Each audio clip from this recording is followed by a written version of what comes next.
Mana? Mana? Aduh! Yeay!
Kok kemarin bilang?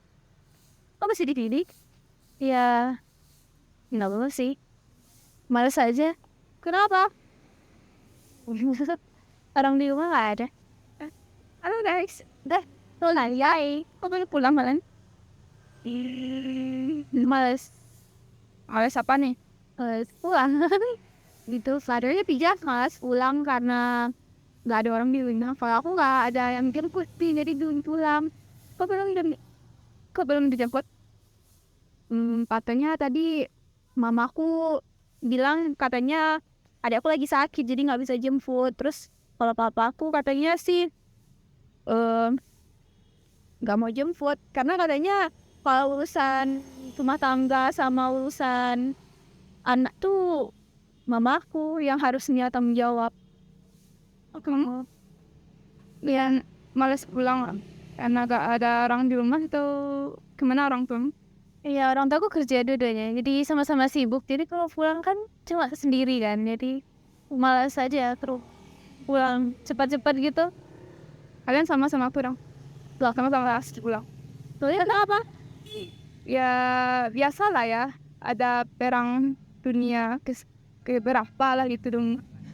Antara orang tua aku. Iya ada apa? Ya sebenarnya masalahnya itu klise gitu kan. Kan ibuku kan gajinya lebih tinggi pada ayahku kan, jadi ayahku tuh merasa tersinggung gitu kan. Dia harusnya dia budaya patriarki lah ya kan, merasa kalau laki itu harus lebih tinggi pada wanita gitu. Oh jadi sering berantem karena itu? Aku males pulang karena itu. Emang harus gaji laki-laki itu harus lebih besar ya daripada perempuan? Gak tahu, anggapan masyarakat kayak itu kebanyakan. Kenapa masyarakat kita suka mikir kayak gitu sih? Makanya kan, aku juga kenapa ya cuman kayak ngasuh sama urusan orang rumah itu cuman yang sama ibu aja. Kenapa enggak ayah juga ikut andil untuk ngasuh anak? Padahal kan anaknya tuh anak berdua, enggak anak sendiri. I see. Oh ya tahu nggak sih? Kemarin kemarinnya aku baca berita tahu soal Indonesia masuk peringkat ketiga untuk fatherless di dunia. Fatherless itu apa sih? Fatherless adalah fenomena di mana anak kehilangan peran ayah dalam hidupnya. Sang ayah tidak melibatkan diri di dalam tumbuh kembang anak baik secara fisik maupun psikologis. Dalam pengasuhan anak, fungsi peran ayah maupun ibu sangatlah penting. Ibu dapat mengajarkan tentang penguasaan emosi, empati, dan nilai-nilai kasih sayang. Sedangkan ayah dapat mengajarkan logika, kemandirian, keberanian, dan disiplin.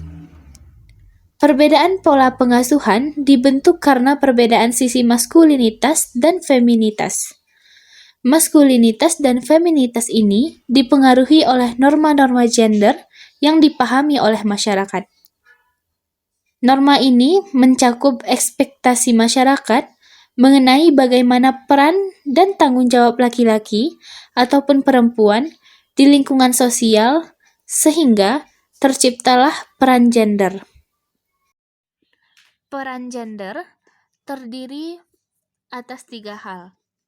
Yang pertama adalah gender identity, yang merupakan kesadaran individu tentang jenis kelaminnya.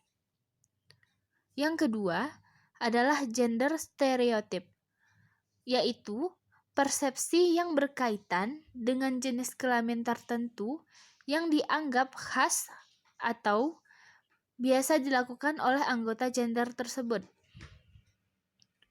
Yang ketiga adalah gender role, merujuk pada tugas, kewajiban, dan tanggung jawab yang dianggap sesuai dengan jenis kelamin tersebut. Pemahaman gender role ini berbeda-beda di setiap masyarakat. Ekspektasi masyarakat di Indonesia mengenai gender sangat dipengaruhi oleh budaya patriarki, di mana laki-laki dianggap memiliki kekuatan dan kebijaksanaan yang harus dihormati dan diikuti oleh perempuan. Ekspektasi ini disebabkan oleh adanya gender stereotype, yang diantaranya adalah: yang pertama adalah pekerjaan tertentu seperti pekerjaan yang berhubungan dengan fisik dan kepemimpinan hanya cocok bagi laki-laki, sedangkan pekerjaan yang lemah lembut hanya untuk perempuan. Yang kedua, perempuan harus menjadi ibu rumah tangga yang baik, pandai memasak, dan pandai mengurus rumah. Pengasuhan anak dianggap tugas dan kewajiban dari seorang ibu, sedangkan ayah hanya perlu mencari uang dengan bekerja. Yang ketiga adalah laki-laki harus kuat, tangguh, dan pandai menyembunyikan emosinya. Seorang laki-laki akan dianggap lemah jika menangis. Mereka harus tetap tegar dalam menghadapi masalah ataupun kesulitan.